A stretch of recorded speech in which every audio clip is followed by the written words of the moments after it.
আমার অন্যতম একটা পছন্দের ভর্তা হলো এই কচুর ভর্তা। খেতে যতটা সুস্বাদু, বানাতেও কিন্তু অতটাই সহজ। প্রথমেই কচুটাকে এরকম লম্বা করে কেটে হালকা লবণ দিয়ে পানিতে সেদ্ধ করে নিয়েছি। এখন একে সর্ষের তেলে কিছুটা ভেজে নিচ্ছি।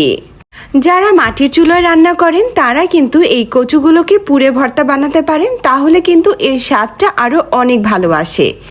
অবশ্য এরকম ভেজে করলেও যে স্বাদ খারাপ আসে তা কিন্তু একেবারেই না। দেখুন এরকম পোড়া পোড়া করে ভেজে আমি উঠিয়ে ফেলছি। অবশ্যই একটু সময় নিয়ে এরকম ভাজা ভাজা করলে কিন্তু স্বাদটা অনেক বেশি আসে।